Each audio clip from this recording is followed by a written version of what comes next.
Hello and welcome to the Around the 412 Fantasy Football Show. As always, brought to you by Keeks Barbershop, located in East Rochester, PA. The Phillies are playing right now. They're about to be losing. So I'm going to say what's up to Drew first before he gets too upset.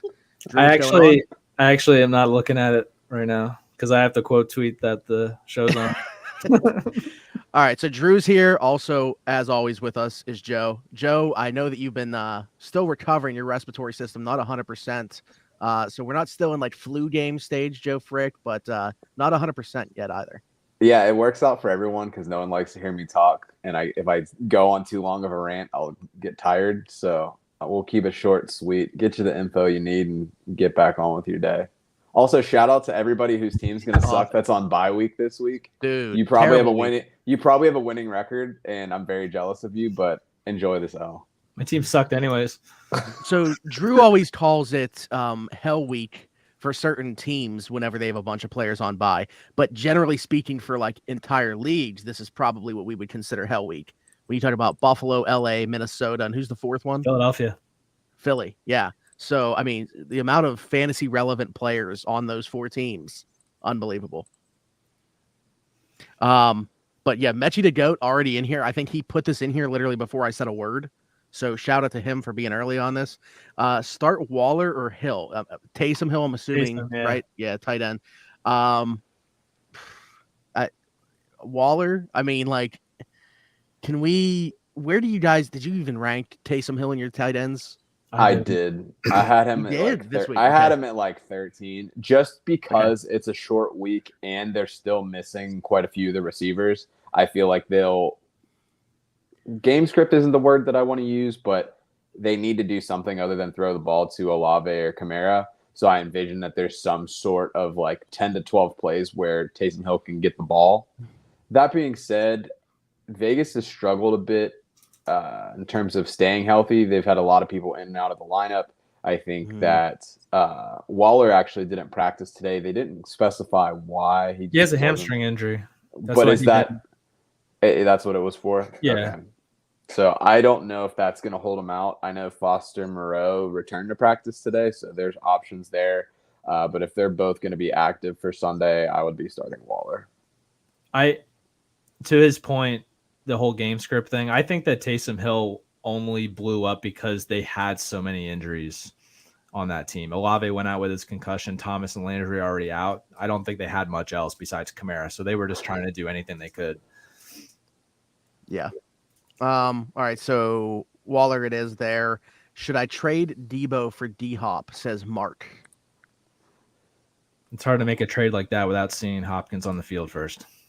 Yeah. I do not have that sort of cojones to do something like that. Debo has a really good matchup this week too, and I personally think that Hopkins is going to struggle. I know that y'all both had him in your top 15 for your wide receiver rankings this week, but it's his first week back. It is a short week. He's coming off a suspension, so the number of practices that he's even going to have with the team, I understand that there's a lot of concern about the Marquise Brown injury, which we'll talk about in a little bit. But I think it's going to take a week for him to get acclimated to game speed, to really get involved. From a people management perspective, I would expect him to be on a pitch count for this week on Thursday. Personally, I don't know if that's going to hold true just because of the injuries, but it'll be interesting to see for sure. But I wouldn't make that trade now. To me, it would be a wait and see. And knowing that Debo has a really strong matchup this week, it's not somebody that I would just want to give away.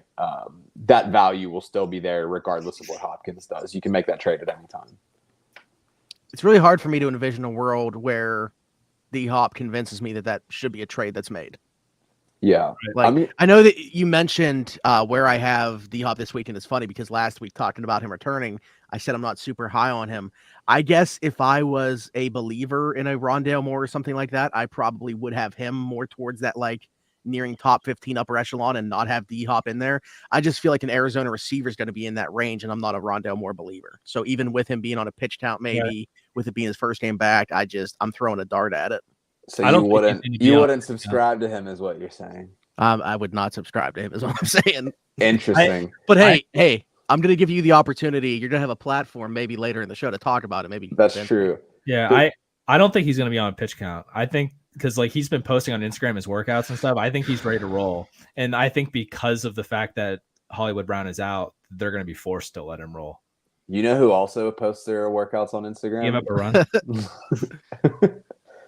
James Harrison. Not me. And he don't even play anymore. One thing I did want to show before we move on from this is something that we've referenced in other shows in the past, but this is let me pull up my screen right here. This is a trade value chart that's put together by a guy on Reddit. His name is Peaked in High School. He also got picked up by 4for4. If you look at the trade chart for this week, he has currently essentially how it happens is you have tiers of players per different positions, and then you can find your player to see what they're valued at. And then if you're doing a multiplayer trade, you can utilize this information to say like, all right, like what's the total value for players that I'm going to get? So if I'm scrolling here, you can see that Deebo Samuel is currently in tier 3. He's valued as like a 42-point player. However, we have to go down a little bit further. DeAndre Hopkins, he's valued at a 19. That ultimately, at the end of the day, you need to do what you think is best for your teams. These don't necessarily accurately reflect how things are going to go. But I do think that something to keep in mind is that when you're giving away multiple tiers to trade a player, then you probably should be getting something else back. It doesn't mean that you reject every single trade that doesn't match up number for number, but at the same time, you don't want to be getting fleeced either. So this is a good resource. Like I said, Peaked in High School _ fantasy football. He posts this every week, and he got picked up by The Athletic and 4for4, four of these. So it's really good work. And this changes every week as well. So as players are improving, getting hurt, getting healthy, then you can see kind of how they fluctuate. When is 4for4 and The Athletic going to pick up Joe Frick for his matchups? Probably never, but that's okay. Brock said, "Sup, fellas? I'm 4-2 PPR league. Need to trade from my running back for receiver. Running backs are Mixon, Saquon, Brees, Ramondre, K-Walk. Wow, what the? Wide receivers are Jacoby, Hop, DJM, Mooney, Boyd, Dobbs. Trade Brees / Dobbs for AJ Brown / Olave? ? I can't think of a scenario right now where I would want to trade Brees Hall. Brees Hall has been a top 15 running back every week. We were actually going to talk about him a little bit more as far as like the week 6 headlines, but dude has been balling out. So he had 20 carries, 116 yards, a touchdown. He only had 2 receptions for 5 yards, but he's essentially lived up to the hype of everything that you would want from a consensus like 1-1 dynasty pick. And like I said, he's been a top 15 running back every week. I think there's only one other person that's done that so far, and that was with a split backfield that he had to earn his way to get these more touches. The last thing that I'll mention, kind of split, right? Well, the last thing that I was going to say was that his percentage of rushes is every week it's gone up, and he was at 76.9% of the rushing attempts last week for the Jets. So they realize what's going on. They're running the ball a lot to protect themselves from Zach Wilson, which has plummeted the value of Garrett Wilson and Elijah Moore. Yeah. But with Brees Hall being as effective as he is, they're able to control the clock, rely on the defense, and ultimately move the football. So for me, I don't think that that's the piece that I would move. If it was me personally, those running backs, man, I would be moving Ramondre, right? Because Harris is going to come back, and then that they're going to immediately go back to that 50-50 split. Yeah, I agree 100%. That's where I was waiting to chime in. The recency bias there. Harris is going to come back, try to sell. And I agree. I mean, looking at the way that this was drafted, this is probably like almost RB heavy very early. Yeah. I think that Boyd is someone that's droppable in a 10-person league, which this is. I don't think Tyler Boyd can return that value. Then there's a lot of other better receiving options that get a higher target volume. The only reason that you would want Boyd is if Higgins is going to be out for an extended period of time, and he actually practiced today, which is the first Wednesday practice that he's had. And he played some plow. And he played the full game. I know there was a lot of concerns on whether or not he would be able to give it his full go because he only played 10 snaps the week before, but he looked fine. So it'll be interesting to see. Did he walk him? No, you got a base hit. Right. 2 runs stored. We're gonna be having. There's gonna be some sidebar conversation going on, by the way, during this episode at the beginning. But I do want to say, man, I am looking at these comments. There's a lot of names I don't recognize. So like, I don't know if these are like, well, some of them came in from Twitch that I see too. But this is just awesome to see just random people finding the show and popping in because we love it. But as far as like kind of wrapping up this conversation here, I would also not trade Brees. I would dangle Ramondre. I still think that you can get some value at receiver doing that. Obviously, I don't think you're getting like AJ Brown because that person's probably doing that for Brees in that deal. But I think there is a trade out there where you can improve the wide receiver room without touching Brees.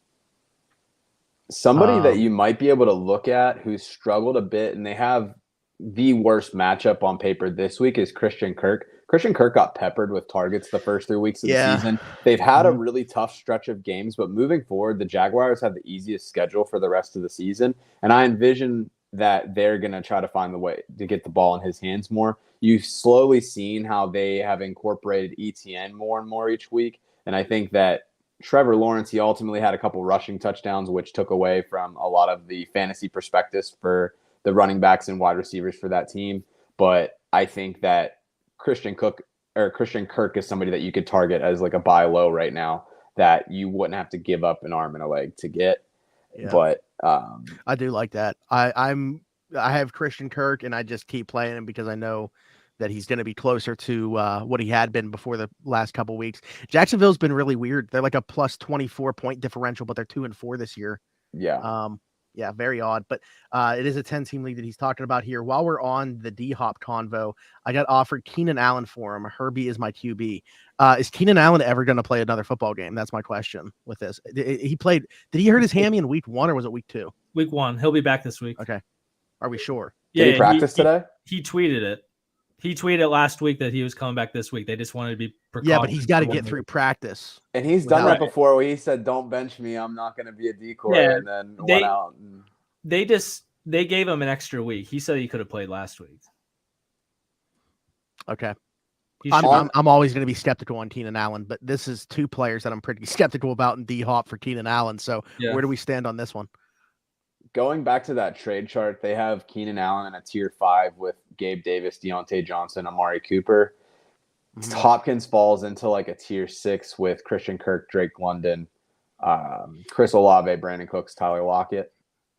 I think that it's a bit premature to give up on Allen. Just seeing the struggles that Mike Williams has had. That first game that Keenan Allen was out, he exploded. He had that big game, but he's really been locked down. Herbert had his first game last week where he didn't record a touchdown. So actually, I read this backwards whenever we first went through it. If you are giving up Hopkins and getting Allen back, I think that's a solid deal. I would take it personally. So would I. I think that the Chargers are this one of those teams that are just going to have a bunch of injury concerns early, and then they're just going to get healthy and just start to ball out. Yeah. Unfortunately, they play in a division with Russell Wilson, so. Nick, we'll definitely get to that. I'm just literally going through here in order. I think that I liked how you did comment on Twitch, though, but also on YouTube. If you're going to pick one, would love to have a person always watching on Twitch. That's just cool to see a different type of logo pop up. But before that, we had Tua or Carr this week. Yeah, so looking at the matchups, I know that the Steelers went crazy last week and performed way above everyone's expectations, beating the Tampa Bay Buccaneers, which, if you watched the show last week, I said was going to happen. So what's up with that? Blind squirrel gets lucky every once in a while, I guess. But Pittsburgh is still in the last 3 weeks a top 5 matchup for QBs. And I don't know if they have the speed at the secondary position to cover Waddle or Tyreek Hill. I imagine that Tua has the capabilities of having a big game. I know that there's some concerns with the injury. Is he going to be able to step in and do a lot? But I do think that that potential is there. Carr has a much tougher matchup, I would say. Houston's only giving up 17.2 points per game. They've been locked down against wide receivers in the last 3 weeks, and their weakness has really been against the running attack. I envision Jacobs being a much bigger part of the offense this week. I think Drew would agree with that and maybe even subscribe to that potentially. But, yeah, I would definitely be Tua over. Yeah, this is my fault. And I mean, you added some much needed clarification there anyway. But like, this is one of those things where the Fricker Ticker comes into play, you can see we got Tua ranked as QB8, Cars, I think QB14, somewhere around there. 13, yeah. 13. So we all had Tagovailoa as a play much higher than Derek Carr this week. So I'm worried that he's going to have to shake up some rust. I'll be honest with you. My ranking had him up higher mainly because there were so many top 5 quarterbacks, top 10 quarterbacks that we would normally rank on bye. So I was more like it's a product of everybody else. Yeah, I'm leaning towards I wouldn't have started him if there was other guys available, but you'll probably have to start him. I would start him over Carr for sure. Yeah. I traded Michael Carter and Tyler Lockett, got Cordell Patterson and DJ Moore. Can I go first on this one? Because of course. Yeah, it looks like you're chomping at the bit too.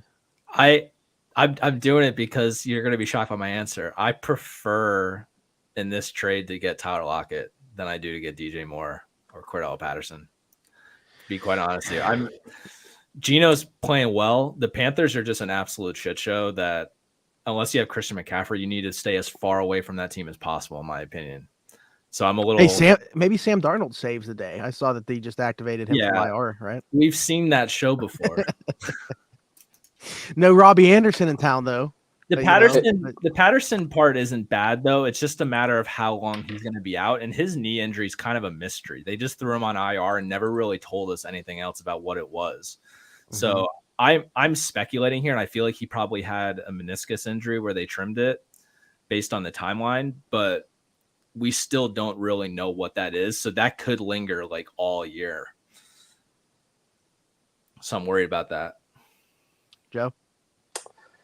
Yeah, I mean, if you're looking at the trade, I think it's fairly even. I would say Tyler Lockett's the best player in the trade. Cordell Patterson is obviously has the upside. The running back situation in Atlanta hasn't really been great since he went down. So I think that there was not necessarily an expectation, but cautious optimism that one of the rookies would emerge and kind of take touches away from Cordell Patterson. Mm-hmm. But it didn't necessarily pan out that way. And that could be matchup driven as well. I know that they've had a pretty big stretch of games. Mariota eats into a lot of carries as well, especially in the goal line. DJ Moore, the only thing that you can hope for is that Sam Darnold comes back and ends up taking over for QB for him, because the first 9 weeks of last year, DJ Moore balled out under Sam Darnold. I don't think PJ Walker can support him. Drew mentioned that last week. I wanted to hope that it would be different, but it wasn't. Darnold played really well, though, last year, too. So for that stretch. So I still think that Sam Darnold's play is going to impact him significantly, obviously. And I'm not there thinking that he's going to come back and be successful. But at the end of the day, I don't think anybody lost this trade. I don't know if you can necessarily declare a winner. I mean, Geno could fall off, right? No. And then he could. It's not in the realm of possibility. Unless he starts writing back. He ain't falling off. What do you think he is, Russ? Come on. They both can suck. Mostert, Wilson Jr., Ayuk for flex.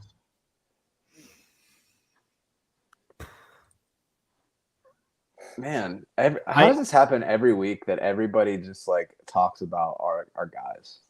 I think it's never mind. I think it's Ayuk. I would also say Ayuk.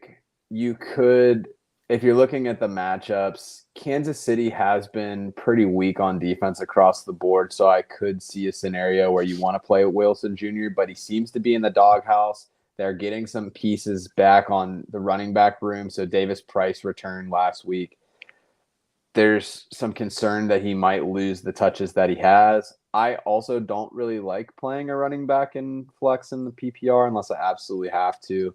Ayuk has a really strong matchup this week. The Kansas City Chiefs are giving up 45.7 points per game against receivers right now, and they've been even equally as bad against quarterbacks. I think that everybody that catches passes for San Francisco is in line for a pretty good game, especially if it ends up being high scoring. It was the first week last week that we saw their defense struggle a little bit, and that's mostly been due to they're pretty banged up right now. So I think that they're going to have to try to keep up with Kansas City. So I would definitely rule out Mostert. It's between Wilson and Ayuk for me, and I'm going to lean with the guy that's leading the team in routes run, tied for the team lead in targets last week. So, and they're going to be a negative game script. That's right. I'm taking Brandon Ayuk too, and I'll talk about why in a little bit. I don't want to say too much right now. But the similar question from the same person, different league though. But Benjamin is now part of the equation instead of Jeff Wilson Jr. Does that change? James Conner might play. So I was just saying I didn't look into that situation at all. So it was sad too because he didn't have a terrible game in terms of like fantasy points. Let me see where he ended up. Dude, what is happening? I think he was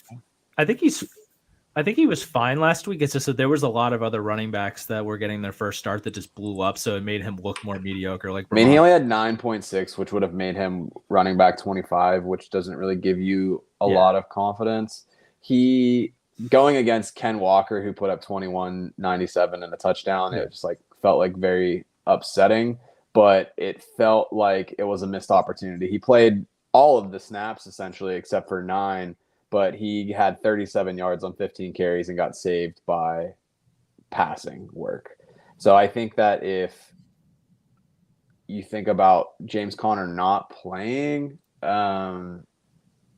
New Orleans is pretty stout against the run. I don't think I would start him still. I think it's a tough matchup for either one of those guys, so I would probably still go with Ayuk. You know what I'm going to say about Thursday Night Football?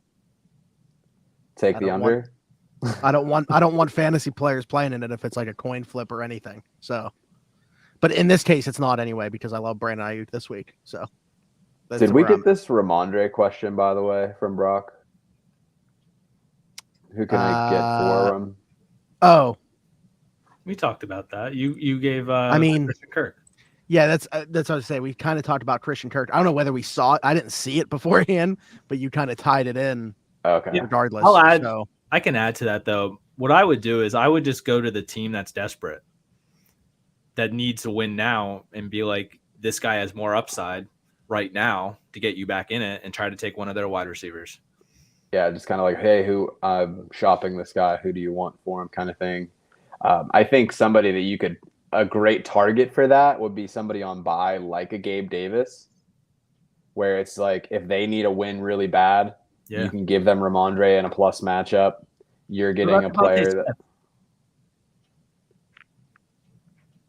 Yeah, I think so. I think you're giving up a little bit more value because Devonta Smith has had some big games, but he's also been quiet in a few games too. He started out slow, but now I think he's getting a lot of targets.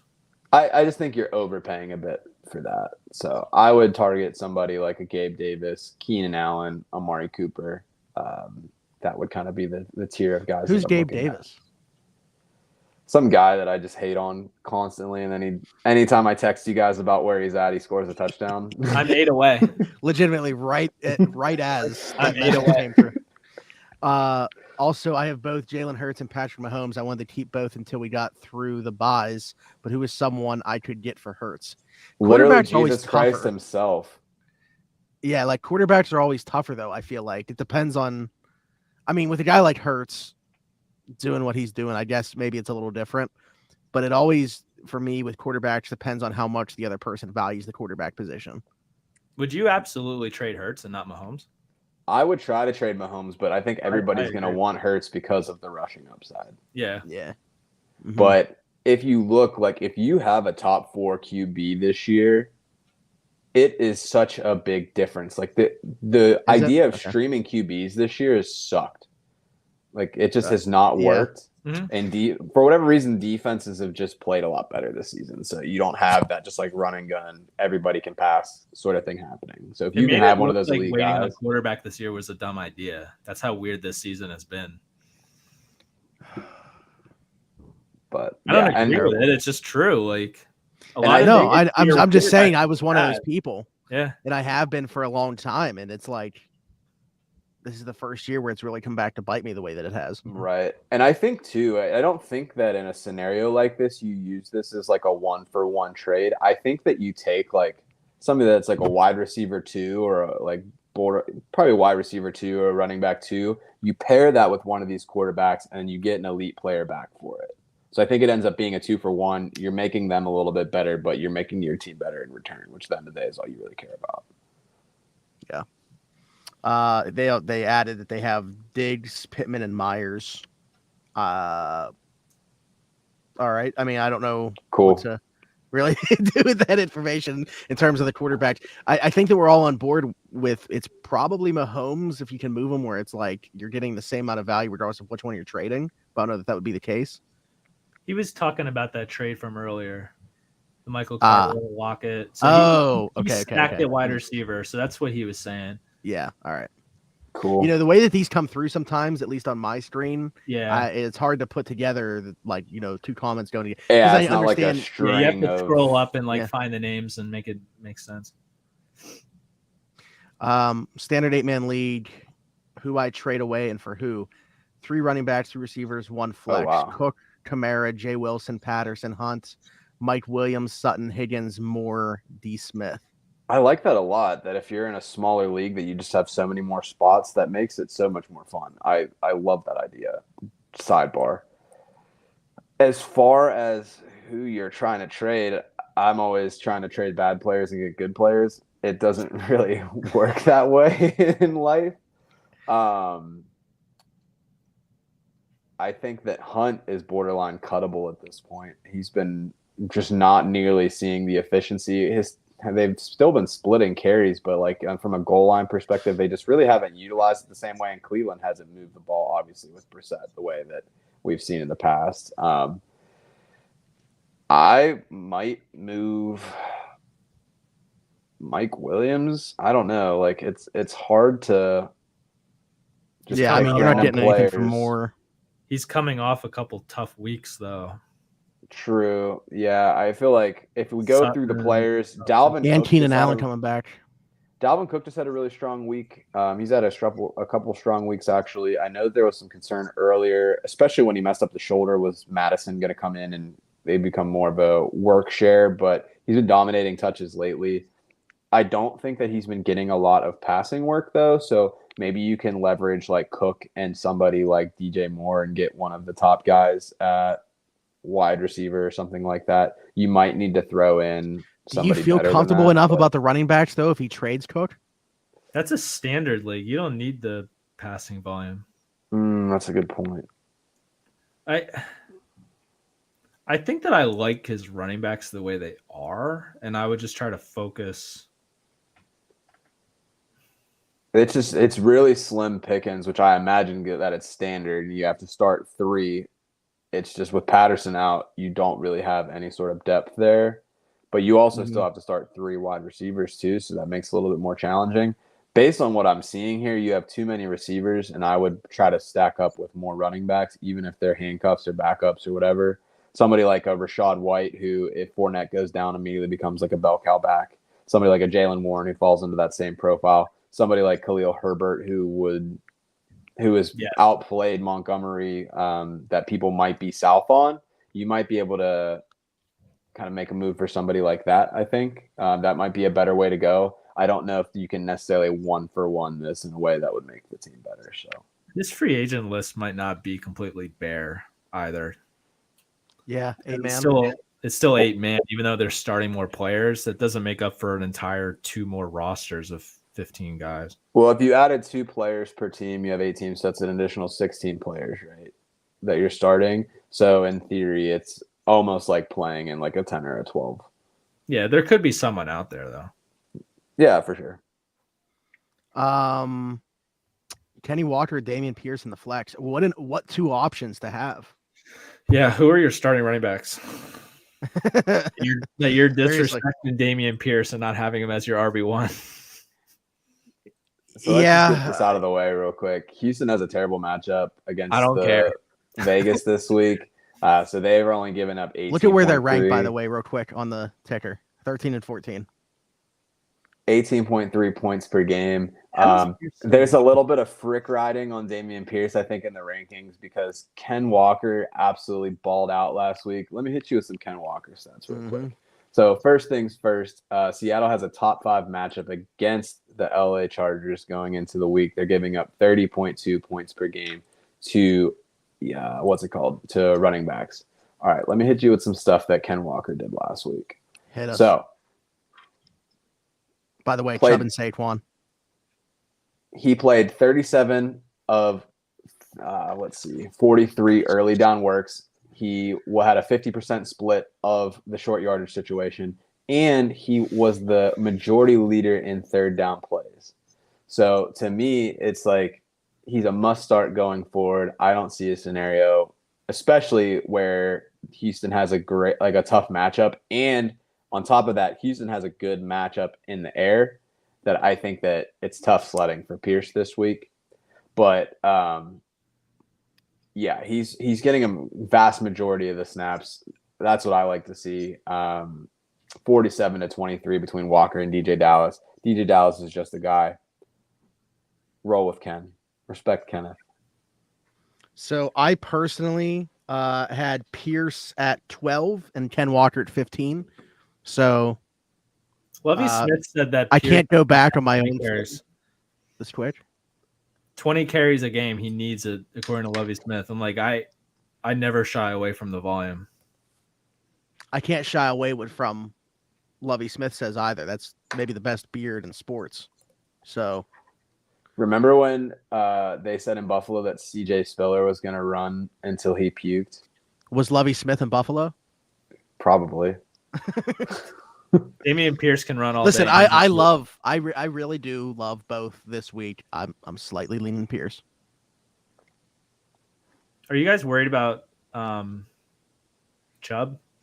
And it's a dumb and weird way of saying this, but I feel like the Browns offense doesn't really make sense right now. Like late in games, right now. They're like getting away from the run and they're letting Brissett throw it when they're dominating on the ground. And it doesn't really make sense. Stefanski's lost right now. He looks, yeah. He's out of tricks. I mean, he's basically Zach Taylor with an NFL Head Coach of the Year award. That's always what's so funny to me about like people that are like in the Fire Tomlin camp, where it's like you look at these guys, like McVay is really an exception to like young guy comes in pretty green and sustains success. Like Zach Taylor had like his 1 year. What about LaFleur? He wouldn't be successful without Rodgers probably, because he's made a lot of really questionable play calling and game plan decisions over the years too. Rodgers, we're speculating though, but he's like, look at what the body of work is though. Sure, field goal. But all right, let's look in the playoffs. Either way, Big Cat. I'll give you LaFleur. I will say it's just interesting that like these offensive guys, they come in, they do a lot of cool stuff. Yeah. I mean, look at even like in Arizona, if you look at their expected to play above expectation in the first half, they're 31st in the league, and then they're first in the second half.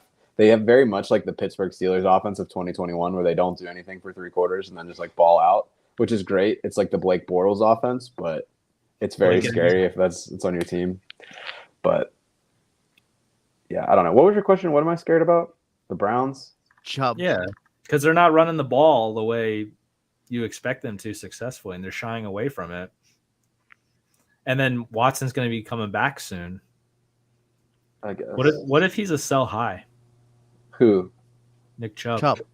I mean, you already missed that. He just scored up 8 points last week. So if you're going to sell high, you probably want to do that a week or two ago. But yeah, but they were down big. That was game script.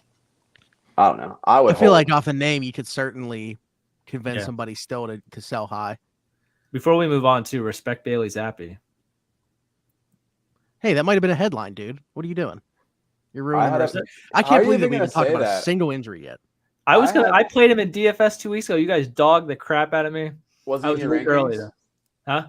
Was he in your top 15? No. Last week? This week. Who did they play No. this week? New I can England confidently say he's not in the plays. top 15. The Bears, who has a good Bears. secondary. I had him as 15. Now you're respecting him. I like that. All right, let's talk about some injuries. By the way, man, shout out to the comments for so many questions. First half hour, just answering questions, totally different from what we normally do. But yeah, some injuries to talk about. Let's start with the big one, Hollywood Brown in Arizona. We kind of touched on it already, but not really in depth. Take it away, Drew. Hollywood. Yeah, he has a foot injury. He's expected to miss 4 to 6 weeks, they said. They haven't talked about it much. I'm a little concerned about his foot, though, because he did have that Liz Frank in college, and that hindered him for years. The first year or two in the league with the Ravens, he struggled with that foot injury. So this could be something that's pretty significant that when he does come back, lingers the rest of the season. I thought I heard somewhere today that it was something like a fracture in the heel. I didn't see it. Let me see. Okay, I typed in Hollywood Brown heel on Google, and I just got a bunch of really weird shopping things for heels. Maybe I should have typed in Marquise instead of Hollywood. Yeah. That's tough. But yeah, I'm pretty sure I saw that somewhere or other. Yeah, I don't know, but that's what I heard. So it's not at what, because at one point, there was concern that it would take him out for the rest of the year. Yep. So and then he had 3 opinions just to get him to where he's at. Let me see if I can find it. Yeah, I was trying to see if I could find it on Twitter. Will be at least a month. That's all I see, but it doesn't really specify. Yeah, there hasn't been anything from what I looked. Okay. Well, you can keep looking for that, but let's move on. You mentioned it could be a 4 to 6 week timeline. That's also what we're hearing in terms of Carson Wentz with his injury. Did you see the slow motion video of him shaking his hand? Yeah, it was so cringy. Yeah. But anyway, how does this impact him? How does this impact the Commanders? What's the fantasy outlook there? So in my eyes, it's really concerning. Taylor Heineke is going to come in and he's just going to be gritty and you never know. He might throw a touchdown to Terry McLaurin, but Terry McLaurin has already been struggling. So this obviously can't make it any better. Mm-hmm. Yeah, well, it's interesting, right? Because if you think about the last couple of weeks, there's been a lot of talk about what is the confidence level of the QBs in Carson Wentz. And then Ron Rivera actually got very animated and flipped out on the reporters talking about this is my guy. I do all the stuff with the film and all of this. That's my quarterback. Yeah, right, exactly. But Heineke was one of the best stories, in my opinion, from last season. This guy's an undrafted free agent, had 4 game-winning drives. He averaged 213.7 yards per game. But like you said, he was gritty. And I think the receiver room that they have is a lot better. I think that they have a better offensive scheme. And I think that he's going to be all right. I mean, Wentz went 12 for 20 for 99 yards. No one's going to do anything with that. So I think that he could be serviceable, and he has that rapport already. I think if it hurts anybody, it's going to hurt Curtis Samuel because he doesn't have that practice time with him, whereas McLaurin and Logan Thomas, some of those other guys do. So that was the big takeaway for me. Logan Thomas. I was going to ask about Logan Thomas, what we thought his outlook could be with Heineke. But you kind of stole my thunder by just tossing him at the end there. Sorry.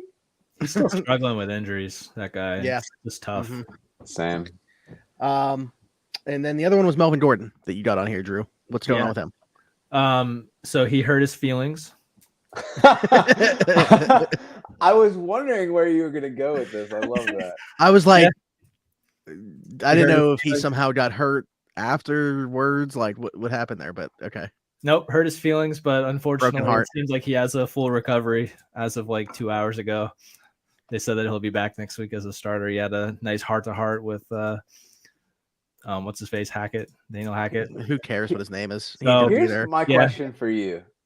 How is Melvin Gordon good enough to take away touches from Javonte Williams? Don't you dare do it.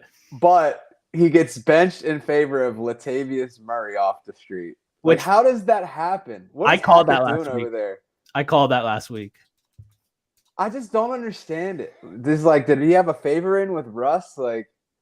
Does he like to listen to Future? How did this happen? It's bullshit. It's the most infuriating thing for me as a Javonte Williams owner in Dynasty. It pisses me off just thinking about it. Murray had 15 carries off the street. I don't get it at all. Mike Boone didn't even get no love. Yeah, and Melvin Gordon didn't even fumble, right? I missed the beginning of the game. He didn't fumble. He just got taken out for no reason. They were just you're not doing this. And he fumbled in life. Yeah, I might start him in DFS this week in a league, though, because it's just one of those things where maybe he just bounces back out of nowhere and no one starts him. And say if he puts up 25, that's a huge one-up on competition. What exactly is that situation, though? Because I saw, so he liked a bunch of tweets about wanting to be traded. And They just came out like 2 hours ago saying that they talked to Melvin Gordon, said that he talked to him. And Yeah. he knows he's gonna be in the starter, and everything's fine. But His butt liked the tweets like Cam Hayward. see, at least with liking it, it's just like one tap. It doesn't say retweet and then make sure you want to retweet as opposed to quote tweet and stuff like that. So Cam, I didn't mean it. I love you. I'm sorry. All right, moving on from injury stuff then, because I brought up a name. Drew says, don't worry about it. We don't need to talk about Kenny Pickett's going to be good to go on Sunday Night Football. So we could not even discuss this at all. So moving on from injury stuff, week 6 headlines, anything to talk about that isn't injury related? Let's hear it. Yeah, so we already talked a bit about Breece Hall, really promising stuff from the young guy, but there's 2 other people that we're going to talk about who, one is getting a little bit of a glow up, the other one completely falling off the rails here a little bit. So the first one's Kyle Pitts. Kyle Pitts finally found the end zone last week. How are you guys feeling about it?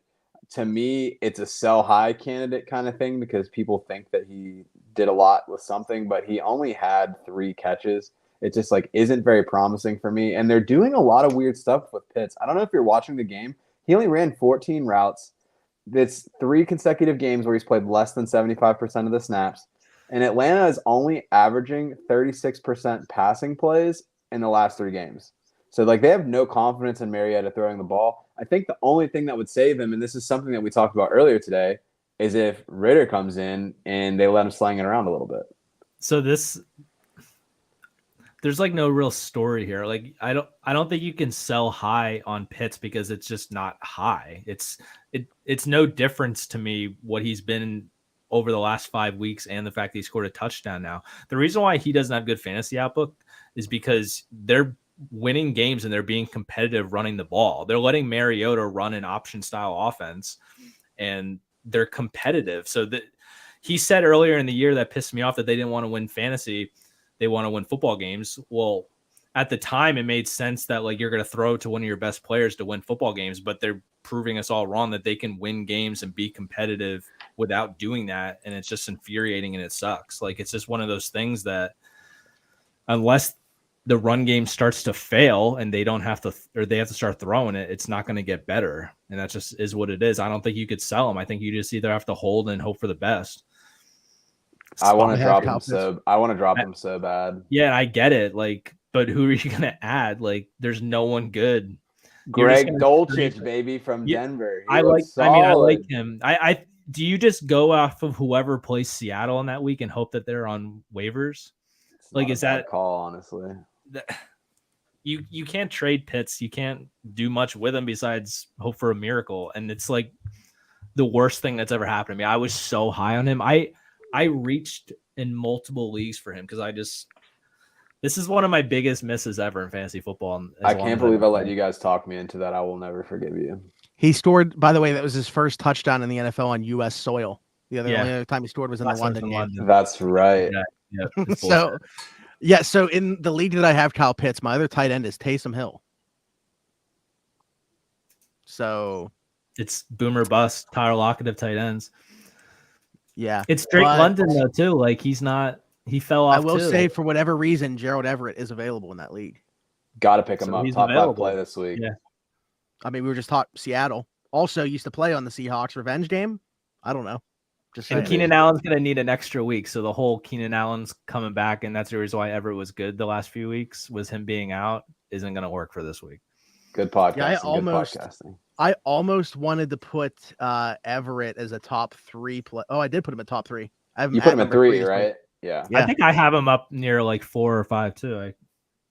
Kelsey and Andrews are like in pen locked. 1 and 2. Yeah. Right. So then it becomes a discussion for me ranking, and I put Everett at 3. I had Kelsey at 1 like a few weeks back, and then I just stopped checking it and just left it the way it was. Just every time. It doesn't matter. Moving on to the last player, week 6, that I want to bring up. Cam Akers was inactive, and there's reports going around that he's not going to play for the team again. They've characterized this as an internal issue with Akers, but he's physically okay. So, one, do you think that they can trade him? Like, I don't see a scenario that somebody would want to willingly take him because he's looked terrible. To me, I don't think that he plays again this year. I probably would just cut him. if I had him right now. But do you think that Darrell Henderson can kind of carry the bell cow role? Historically, he gets banged up pretty quick and isn't able to do that. And then on top of that, somebody that got a lot of praise during preseason, Kyren Williams. Do you think that he comes in and has a role on this team despite – I know there's a lot of detractors for Kyren Williams because of his athletic profile. He does a very unimpressive like spark score, speed, like all that stuff. Yeah, exactly. So is that somebody that you're looking to pick up knowing that they could activate him after this bye week? I've been trying to buy Kyren Williams in Dynasty since before week 1. And this is going to be a completely dumb reason, but it just makes sense. Do you watch the ESPN like fantasy marathon where they just talk fantasy football on ESPN for like 24 straight hours and then they do like a draft at the end for their Absolutely not. Okay, whatever. Anyways, they do this 16 team league with all the ESPN experts, and the end of the marathon is that draft. Okay. Adam Schefter took Kyren Williams as his RB2. He literally started him week 1, and he had the expectation in week 1 that he was actually going to be the guy, but he got hurt on the opening kickoff, and he was lost to this point. Like, he came in with this insider information that Kyren Williams was actually going to be the guy. It was never going to be Cam Akers. It was never going to be Darrell Henderson, and it all went to shit when he got hurt. So I've been trying to acquire him ever. If he was going to be the guy, why was he on the opening kickoff? I don't know. It makes no sense. I mean, Adam Schefter would be completely wrong, but he's the most dialed in person in all of. I guess, but you wouldn't have needed to take him in the second round. That's just he didn't take him in the second round. He took RB2. RB2. So he took him at like round 5. like 10 or something. Well, it's 16 team league in like round 10. He went wide RB2. receiver heavy. If you're getting your RB2 in a 16 team league in round 10, you deserve that. He went CeeDee Lamb. He went Kyle Pitts. Sucks. He went wide receiver. This is the most dialed in guy. You know? I think that there's something going on there. He obviously knows that they like him. And what's going on in Los Angeles? And I'm not cutting Cam Akers in Dynasty. Obviously, redraft, get rid of him. But for some reason, Sleeper lets you put him in your IR slot, and he's just how weird is it though?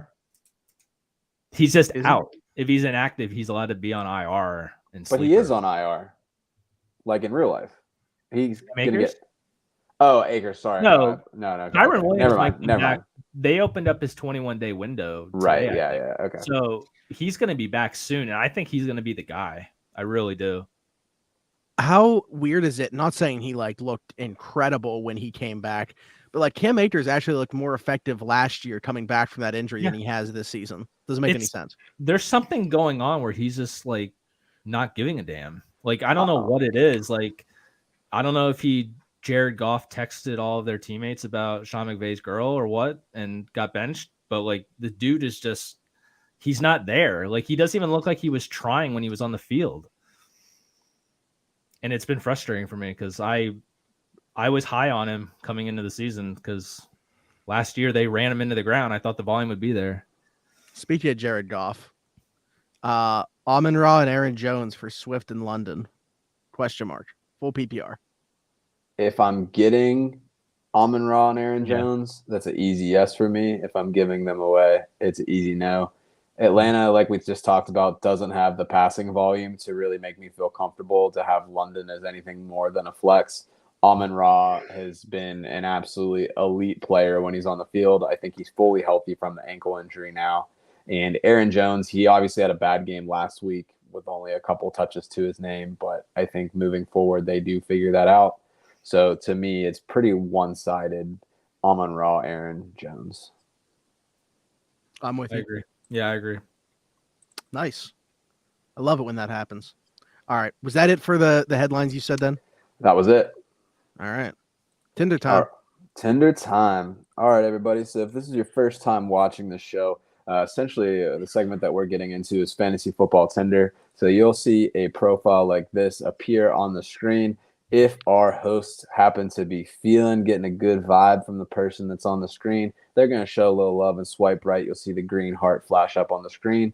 However, if they're not really feeling it, it's not too late. They haven't had enough to drink and they just want to pass on this experience.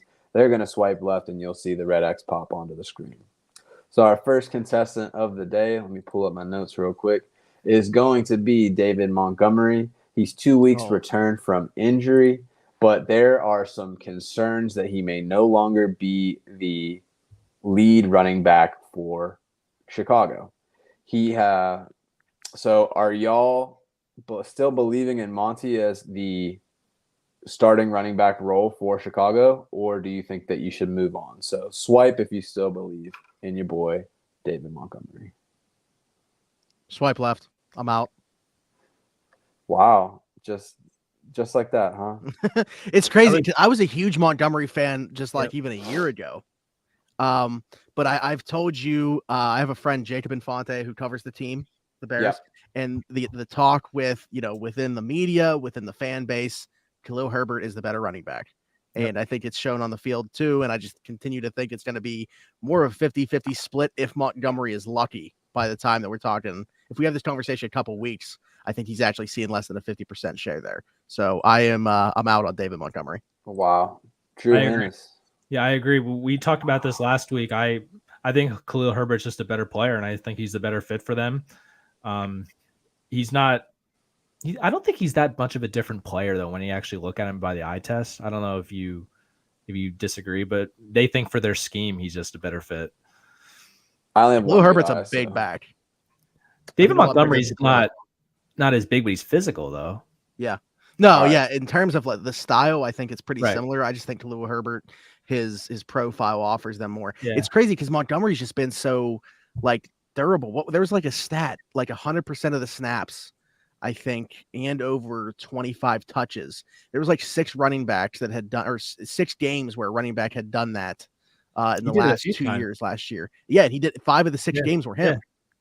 Yeah. Like, so he was the guy for Chicago, but he's not that guy, pal. See, I don't know.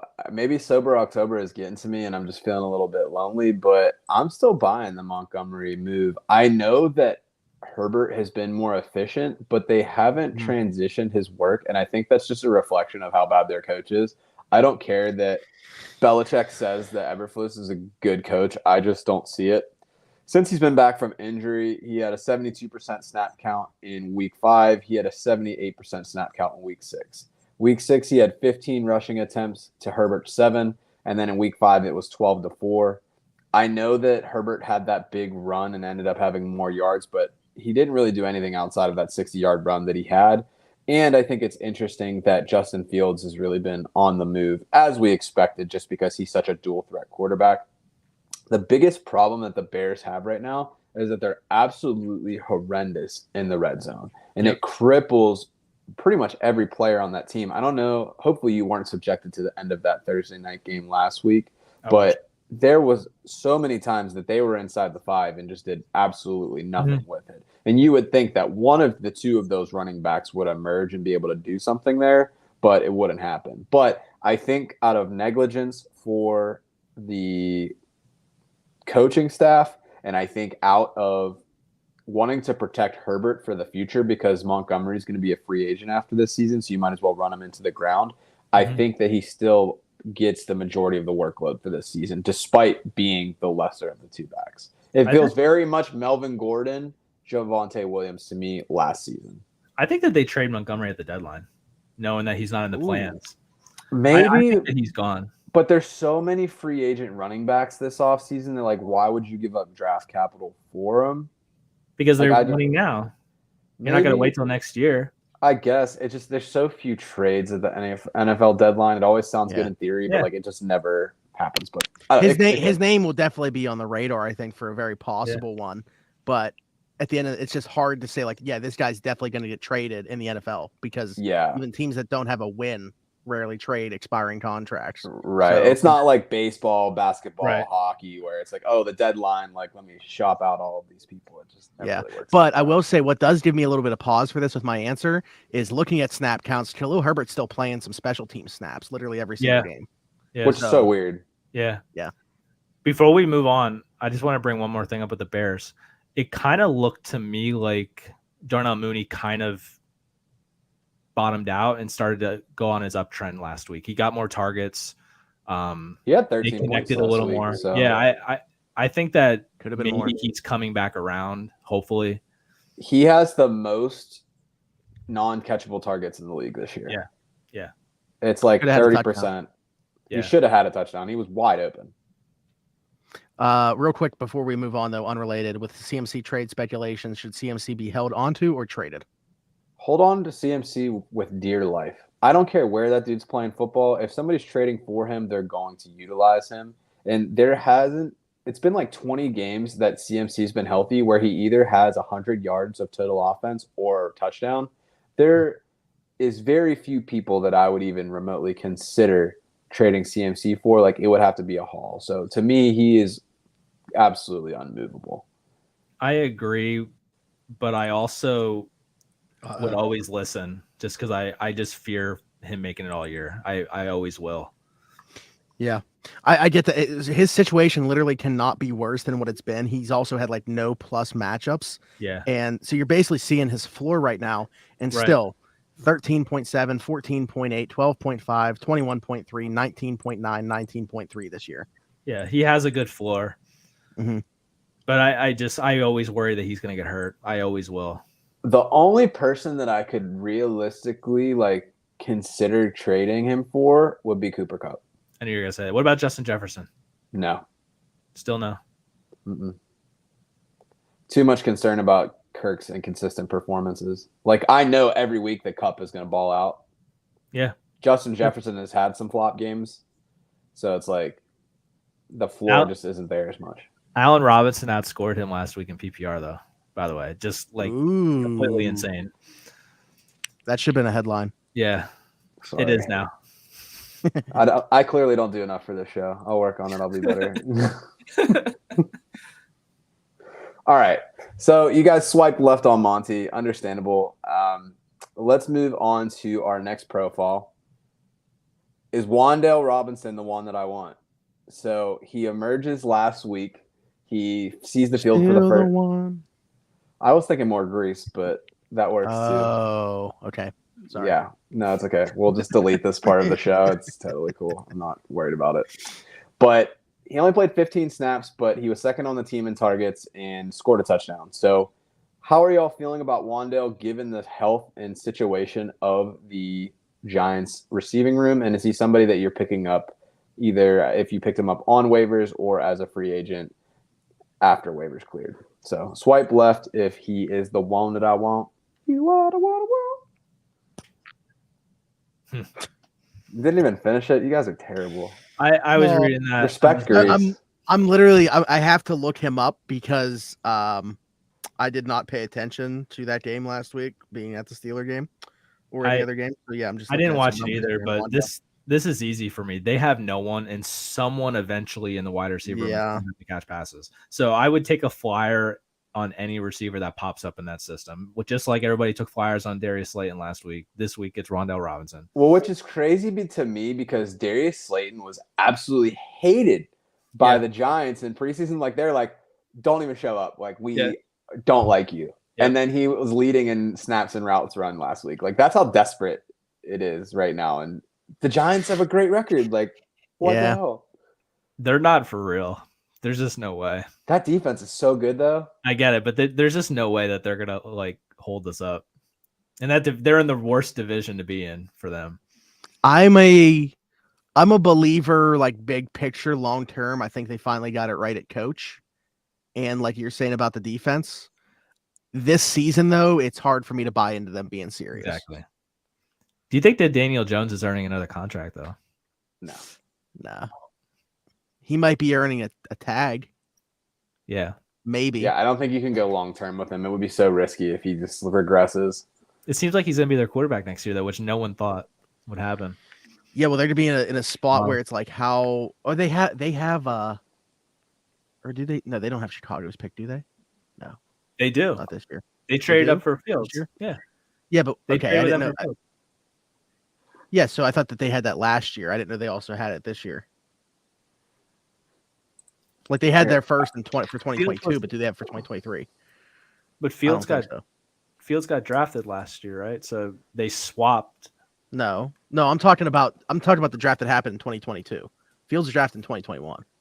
So the 2022 draft already happened where they Oh had yeah, you're right. Yeah. Yeah. So you're the off. only picks that have been traded, so New Orleans is going to Philly, which is hilarious because that's a top 5 Yeah. pick. Yeah, it's Cleveland insane. to Houston, which is a 6, and then Denver to Seattle, which is 7.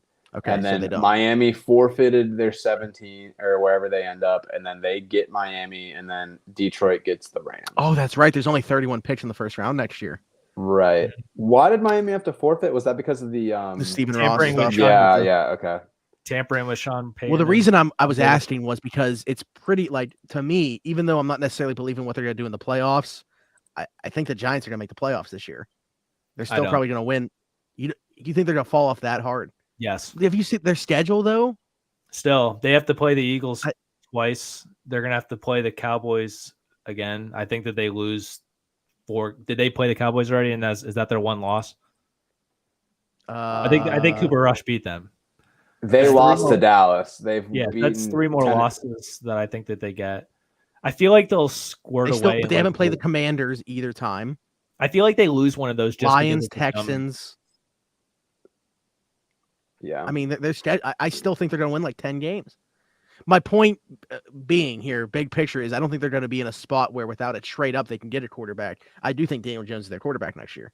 They're going to be close to the playoffs either way. So Zach, you're right. Swipe. Yes. Oh, yeah. It's going to be a universal yes. I'm very excited about this. So one of the most predictive... I'm going to say no on purpose on the next one. One of the most predictive things that you can look at for wide receivers when they're coming out of school, there's a couple of different factors. One, obviously, is draft capital. You're going to look at somebody that was picked in the first round, second round over somebody that's like a 6th-round pick. Maybe exceptions to that. The other thing is breakout age. So people that have a breakout season in college earlier tend to do better in the pros because they've shown from an early age that they've dominated. That was one of the big knocks if you think about somebody like Kenny Pickett, where it was like he was a 5th-year senior when he had finally emerged. Or the quarterback from Tennessee, Hooker, he also falls into that same boat where it's like, yes, he's having a great season, but how much of that is just being a grown man in a child's game? There's also some stuff up. Brandon Whedon as well. I mean, perfect example, right? But if you think about Wandale, 95th percentile for breakout age. He was 75th percentile for his dominator rating. He was an early declare, 2nd-round draft capital. The thing that people knocked him for was his size and for his arm length. If they're able to find creative ways to get him the ball, I do think that just with the room that they have, I mean, Daniel Bellinger is leading their team in routes run right now. Like, that's just not sustainable. And I don't think that he has a very clear path to wide receiver 1 targets. So to me, it's like a no-brainer pickup. I don't think he's somebody that you're starting right now. If you are, you're hella desperate. But at the same time, it's like that could be like a league-winning move. And after a couple weeks, if he kind of fades out, then you drop him and there's no love lost there. So to me, I'm definitely interested. I would have a first date with Wandale. He's Rondell Moore, but with more target upside. Rondale? Yep. It's still like I can't believe that he went 43rd overall in the draft, and Calvin Austin had to wait until 138 or whatever. Oh, I love that though. That's great for us. He went at 43 and Tyquan Thornton at 50. Who balled out last week? Yeah. But I'm saying literally just like speed profile. I know. I'm just saying though, Tyquan Thornton came out of nowhere. He might be someone that people have to pay attention to as well. Going back to the CMC conversation real quick, Spencer had asked, who do you think is the more reliable back for the Panthers, assuming that CMC does get traded? Chuba Hubbard, Donta Foreman. None of them. Stay away. Just stay away. That's not the question. It's a trap. I would pick Foreman, but I wouldn't feel too. comfortable playing him. Chuba is very much a Jag, which is just a guy. Yeah. But come on, dude, he's Canadian. Exactly. Is there what good Canadian football players are there? All right, true. Duck Hodges. Is he Canadian? I thought he just played in Canada. He played in Canada, so that counts. That doesn't make him Canadian. He played there. We're talking about Canadian football players in Canada. Anyways, I think Foreman just because he showed us last year that he could handle it. Yeah, Foreman. Cool. Foreman are unanimous. All right. Well, we are in on Wandale. He's a great running back. Yes, he is. Yes, he is Canadian. I said what I said. That is true. A lot of end arounds. He is Canadian. Let us know if you know any good football players that are Canadian. I'm kidding. I love you, Chase. Respond to the group chat one time. Okay. Last profile, and this one is a little bit more unserious, but if you did, Let's do it at the same time. If you didn't know, Call of Duty Modern Warfare 2, the campaign releases tomorrow for people that pre-ordered. Let me get my magnifying glass. I don't know who this is. Kyler Murray, aka the Codfather, has a short week this week. He just lost Hollywood Brown, his number one receiver, although he is getting Hopkins back.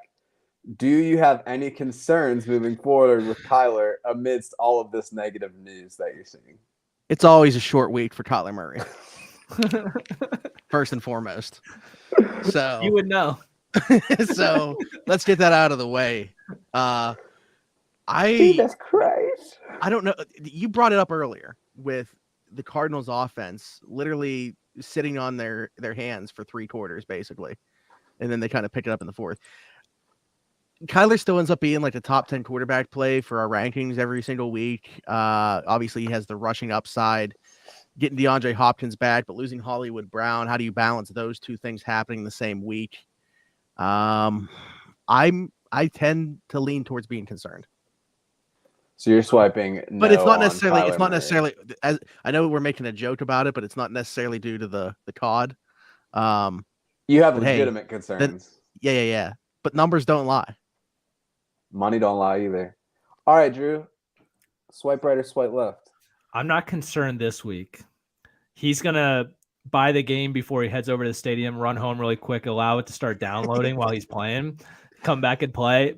But mainly it's because the Saints have given up 27 points a game to quarterbacks over the last 3 weeks, and Marshawn Lattimore is already out. That is a great call. I think the other thing to consider is that they are home, so he doesn't have to deal with the hotel Wi-Fi, which is definitely a plus. Yeah. I am still good with Kyler Murray. He was somebody that I drafted in the Scott Fishbowl satellite tournament that I was in. I have him stacked with Marquise Brown and Zach Ertz, so losing him was a pretty tough blow. It is funny, though, because in the offseason, somebody from Reddit found that his passer rating, his passing yards, his completion percentage, and win percentage all decline on double XP weekends. Yeah, so the following week he's going to be in trouble because he's going to be playing the new game all next week. He's not going to prep at all. But Kyler doesn't seem like a campaign guy to me, so I think you're safe until multiplayer drops a week later. So I like him for Thursday Night Football. I think he has a good game. Maybe they'll score more than 20 points like the last game. So who do they play next week? Next week they have Las Vegas. Bad matchup. Viva. Yeah.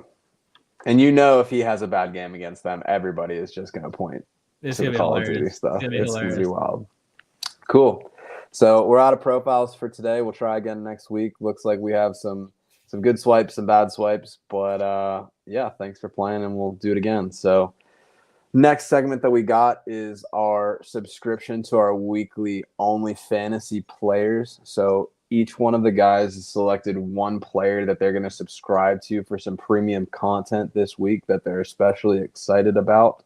So we'll go over the picks that we made for last week as our Only Fantasy Player of the Week or subscription of the week, and then we'll dive into our players for this week. So to keep tradition, Drew, will let you go first. So who'd you have last week and how'd they do? Last week I had Ramondre Stevenson. Sucked. He was only RB2. Terrible. 19 carries, 76 yards, 2 touchdowns, got 4 receptions, 15 yards, paid off 25.1 points. Imagine not picking Deion Jackson, the only player that outscored him out of nowhere. So I started him in 3 leagues. Deion Jackson. Deion? Yeah. And I had him and Ramondre in a DFS lineup that won me. I took like 30th place or something, but nice. It was one of those double up ones, so everybody wins the same amount. So it kind of sucked. This week, this is a special one, I feel like, for me, honestly, because I was so down. Tyler Lockett. It's got to be Tyler Lockett. Josh Jacobs. Okay. Look how happy he is that you picked him. Yeah. He's so happy that I came around. I feel like I've been picking on the Houston defense most weeks. If I haven't As you should. If I haven't been picking Dameon Pierce, of course. They've been obviously terrible. They're giving up 32 points per game to running backs. Josh Jacobs is averaging 20 carries a game over the last 4 games. And like the volume for him is just so insane right now that like I can't ignore it. The big thing for me though is he's averaging 5 targets over the last few weeks. Like he proved me wrong. I don't know if it's because he's in a contract year and he's trying to get that money, but the dude is balling out. And I wanted to rank him like top 3. I think I have him at 4th or 5th. I have him at 3, I think. Yeah, I have him high. I just couldn't put him over like the obvious guys. But he's been so good. I feel like this is an easy one. I'm kind of taking the easy way out, but because I was so down on him, I figured I'd eat crow and then give him the honor of being my for this I week. remember the conversation we were having. This dude was playing in the 4th quarter of the Hall of Fame game. Yeah. You're like, what the heck is going on with the Raiders right now? Yep. So I think it's fair because I feel like a lot of people were down on him and not understanding the situation. At that time, Kenyon Drake was still on the roster. That was before they cut him and he ends up going to the Ravens. And then he had 100 yards last week. I really thought it'd be Zamir White. Zamir White was kind of the talk as well. So, no, I mean, I definitely understand the play here, or the subscription. I'm sorry. Kenyon Drake, 19.7 RB7 last week for Baltimore, by the way, off the bench. Yeah. 10 carries. I was going to get into that a little more in DFS because I like them for this week. Sorry for spoiling. No, it's a good spoil. There you go. All right, Zach. How you feeling? Speaking of Zach, last week we had Zach Ertz, I believe, right? Yep. And 7 receptions, 70 yards. It would have been really nice if he'd got in the end zone. That didn't happen. But 10 targets, tied for the team lead with Rondale Moore. Still had a nice game. It kind of just shows like this guy's just been so solid. I think that you can rely on, the 8 to 10 targets and him getting like 6 to 8 receptions out of that pretty much on a weekly basis. So Zach Ertz, I guess I could say kind of paid off. For me this week, I'm going Brandon Ayuk. You mentioned, Joe, a little bit about him, with the routes run for the team and stuff like that. And I understand Deebo Samuel taking on a little bit of a different role. When I say different role, it's the similar last year. When I say different, I mean from Ayuk, where he's not just running routes as a receiver. But obviously love the matchup. Kansas City's given up the 3rd most points to the position in a PPR league. Ayuk's coming off his best game of the season by far, scoring 2 touchdowns, but also the amount of targets. I think that he could continue to be in that range. He looks to be a favorite target of Jimmy G, which I don't know if that would be the case if it was still Trey Lance, because it didn't look like there was a ton there between those two. But as long as it's going to be Jimmy G at quarterback, we know this to be the case for the rest of the season. I really like Brandon Ayuk as a play, and especially love it this week. Cool. Good deal. Yeah, I think he's definitely a solid play. I don't know if he'll be able to get the target share or touchdowns that he did last week, excuse me. Right. But that matchup is definitely juicy. Jimmy G, I think, cracked our top 10 for QBs this week. Yeah, I consider Brandon Ayuk in DFS, but I don't think he's going to have the boom week that you need in DFS. I think he's just going to be solid just because he boomed last week. The odds of him booming twice in a row are tough. Garoppolo number 9. There you go. Cool. So on the positive note, the player that I picked last week, Chris Godwin, actually played. So that was a step in the right direction for me. We'll take that. It's a decent day. He had 15.5 points. He was a wide receiver 21. There felt like there was so much more on the table based off of the game. He had a season high 32.4% target share and a season high 89.7% of snaps. He had 12 targets, but was only able to haul in 6. There was multiple instances where Brady just missed him and had balls thrown at his feet. So 6 catches, 95 yards. I didn't consider this whenever I made the pick, and I think this is a failure on my part, but I didn't know that Robert Kraft was getting married and that Tom Brady was just going to screw off on the team for the week.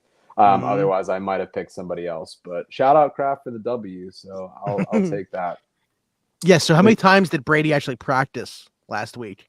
Maybe one day, once or twice. Yeah, he had a lot of nerve after not showing up to practice to yell at his O-lineman because he would have had the Vets day off in the middle there, and also not on Friday. So it's like just Thursday, and he missed the walkthrough on Saturday. Jinx. That was great. We're in sync. All right, so who'd you go with this week? Yeah, so this Hopefully week they play. I'm going Rondale Moore. Oh, okay. So I think that there is a lot of good opportunity here for him with the injury to Hollywood Brown. Like I mentioned earlier in the show, I think that the short week, there hasn't been a lot of time for Hopkins to get reacquainted with the offense. But I really like the way that they're utilizing Rondale Moore right now. So he played all but one snap last week, which led the team.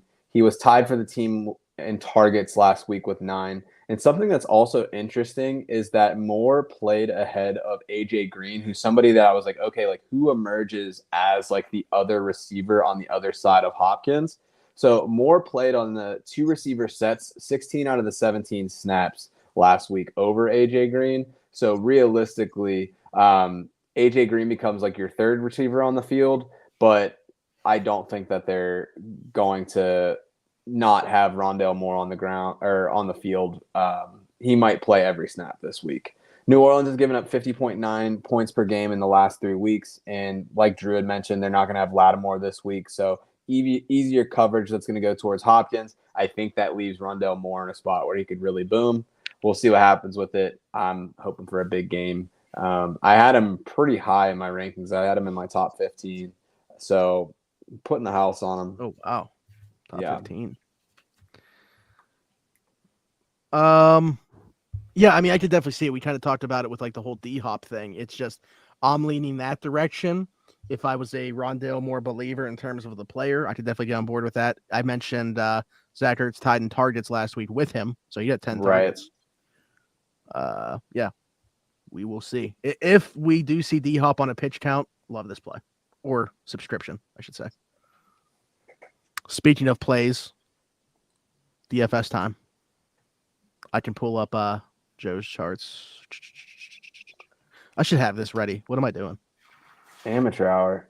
So what Zach's Seriously. pulling up right now, if you haven't seen this on the show before, if you don't follow us on Twitter, make sure you're doing that. This gets posted on Twitter on Tuesday mornings. It also gets posted on Reddit, so you might see us pop through on there from time to time. But this is a chart that gives information about the last 3 weeks' performance for defenses. So all the information that you see is related to the team on the left. That is the defense that we are looking at. So if we're looking at the Kansas City Chiefs right now, they are very porous. They are a cold defense. They're giving up a lot of points to QBs, running backs, and wide receivers. Whereas the Los Angeles Rams, New York Jets, they're not really giving up a ton. And they're a hot defense, which is why they're in the heat map in red. You're able to see the team that's playing them this week. So that's the opponent. So when we were talking about good matchups, you see that San Francisco has the top matchup on paper. It's a good reason why you would pick someone like a Jimmy G as a streaming option or Brandon Ayuk. However, you might want to stay away from the guys in Denver this week because they have the Jets. You're also able to see the previous 3 opponents so that you can get a gauge of, hey, is this really just a matter of playing really good players, or is this something that I should really be concerned about? And something new that we added this week is to help get ahead of waivers. You can see who's they're playing in the next week, so that if you want to get ahead and find some information for the upcoming matchups against that defense, that you can do that as well. So with that, Drew, we'll turn it over to you, and we'll let you talk a little bit about your DFS. Yeah, so you already kind of talked about this for me, my quarterback. I went with Jimmy G. Sorry, my cat's like flipping out over here. She legit was like biting my leg. I went with Jimmy G at quarterback. I feel like this is going to be like what we saw on, was it Sunday Night Football when the Tampa Bay played the Chiefs and they just got up early and then it was just a lot of garbage time. Tom Brady had like his first actual fantasy relevant game of the year and his only fantasy relevant game of the year. I think that's what this is going to be. So I went with Jimmy G, negative game script, and the fact that they've been good against, or they've been a good matchup against quarterbacks. This next one is a little tough for me. I didn't put the J.K. Dobbins into the injury list. That way we could discuss him here. He didn't play at all in the second half. And John Harbaugh came out and said that he thinks that he was struggling on that Meadowlands turf. I guess there's a history there where guys struggle with that turf. They said like his knee tightened up because of the turf. Like, what does that mean? So like this is the type of thing that you expect from an ACL injury. You just have a lot of pressure that builds up in that knee. Soft tissues get worn out. And this is why I don't own J.K. Dobbins this year, is stuff like this. You don't know if he's going to be able to take on a full workload week over week. And when he does, it could linger into a following week. And then you can see yourself starting a guy that might exit in the first quarter just because he felt tightness. It's all about being concerned of what if you play a guy with this type of feeling within their leg. So I have this one still up in the air. I have J.K. Dobbins slotted in right now, but if there's any concern throughout the week, I have no problems with plugging in Kenyon Drake later on in the week. Kenyon Drake's actually cheaper, and they're playing the Cleveland Browns, who struggle mightily on the ground. 37.8 points per game over the last 3 weeks per his chart. So I have Dobbins slotted in as a good option at 5,200, but if there's any concern, I'm going to take him out and I'm going to play Kenyon Drake. And then my RB2, we already talked to this. Josh Jacobs, it's been an absolute monster. I feel like there's a great chance that he ends up with a 100-yard bonus, getting multiple targets. I feel like he'll get in the end zone. He was actually at 6,500. I thought that was a value based on the workload that he's getting. For my wide receiver 1, I went with T. Higgins. This was kind of a gut play. The Falcons have been pretty bad against wide receivers. A lot of people are hyping up Jamar Chase. I saw a lot of rankings having him at number 2 overall in wide receivers this week. I just think that Jamar Chase had a big week last week. It just feels like this is going to be T. Higgins' week. AJ Terrell, who has actually struggled this year after being like an all-pro type player last year, is probably going to be on Jamar Chase most of the time. So I felt better about playing T. Higgins in this spot at 6,400. Yeah, they don't have Casey Hayward to cover the wide receiver 2s. Yeah, they placed him on IR. So I like this matchup. They were struggling and they're hurt. For wide receiver 2, I went Michael Gallup. They're playing Detroit. You know, with Detroit, you're attacking the over. With Dak Prescott coming back this week, I'm a little concerned about the rust, but at 5,100, he was a good value, and I'm hoping that it goes the same way it's been going against Detroit, and it's a high-scoring matchup, and we can get ahead of this. And each week, he's been increasing the amount of snaps that he's been playing and the amount of routes that he's running. So he's up to an 80% snap share last week. I think that's just going to improve even more, and I'm hoping that he booms out this week. And it sounds like Dalton Schultz might not be playing. He was like a surprise inactive last week, so it's a big weapon that they would be missing. Yeah, he's been struggling with that PCL injury for sure. So we saw what Noah Brown was able to do as the wide receiver 2, and Michael Gallup's getting more run. It's just a matter of time until he booms. Rust greater than Rush, meaning Dak with Rust. Still better than Cooper Rush. Exactly. You're talking about Brian Rust. Him too. I don't know anything about hockey, but that's actually where I went with it too. Just because I read his name on Twitter so often. There you go. Friend of the show. No big deal. Yeah, no big deal. Wide receiver 3, I went with Michael Pittman. Coming off a huge game. He had 16 targets. The Titans have been giving up 42 points per game, which is 4th worst in the league to wide receivers. And even with his like recent tough weeks, he still averages close to like 10 to 15 targets a week. So that's a huge range. I feel like that's like a very aggressive thing to say. He's around 10, but he had a couple where he was like 12. So I'm just like making a range. I should have wrote the exact number. I'm sorry. But my point is that he has a solid floor, and you always want to have that one guy in your lineup that could potentially boom, but he's going to definitely give you around 10 to 15 points. Tight end, I went with Gerald Everett, and I'm going to keep this real easy, playing the Seahawks this week, plus revenge game for Gerald Everett. There it is. Revenge game. You always need one. And then my flex, Breece Hall. He has a good matchup this week. Actually, I thought it was bad when we first talked, and I realized that I was actually reading the wrong row. Good matchup.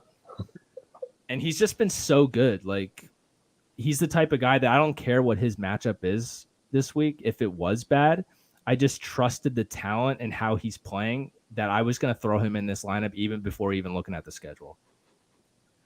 And then for my defense, I went with the Packers. And I'm just hoping that this is the get-right game for them against Commanders with Taylor Heineke under center. they've looked terrible the last 2 weeks and they need a win. I'm hoping that they just come out and get right. Hopefully No Minka revenge game against Miami. So, unfortunately, they are not in the main slate because they play on Sunday night. Sunday night. That's Yes. right. Yeah.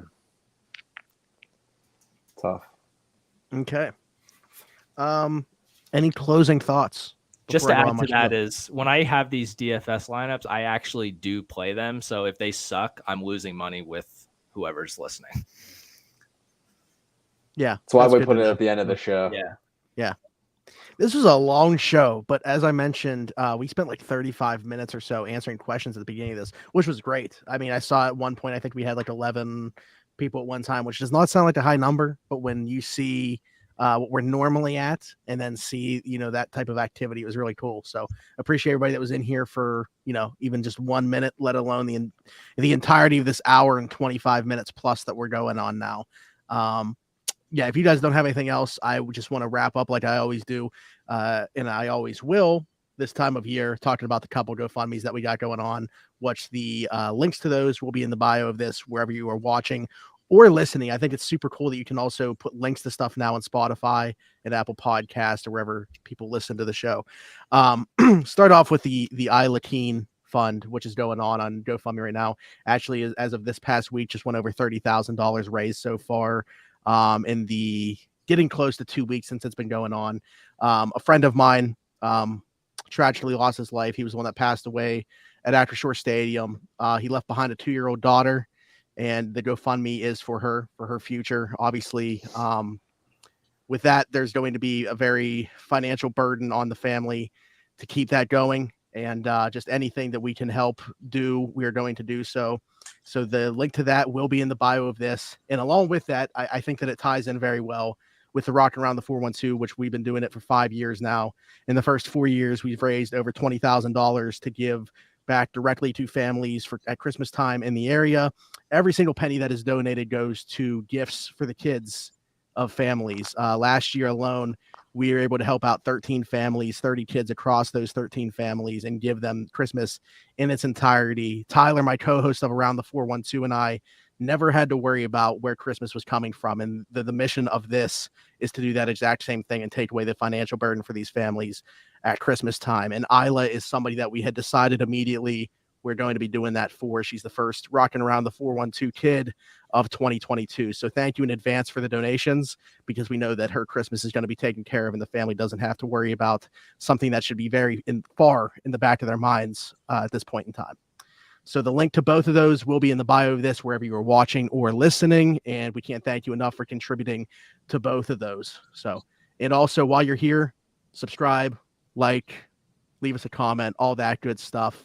Let us know what you want to see. You can tweet at us at always at AT412FF show or at Around the 412 or at one of us individually. Can't thank you guys enough for watching and listening to the show. Signing off as always for Smitty, for Joe, for Drew. This has been the Around the 412 Fantasy Football Show, and we'll see you guys next week.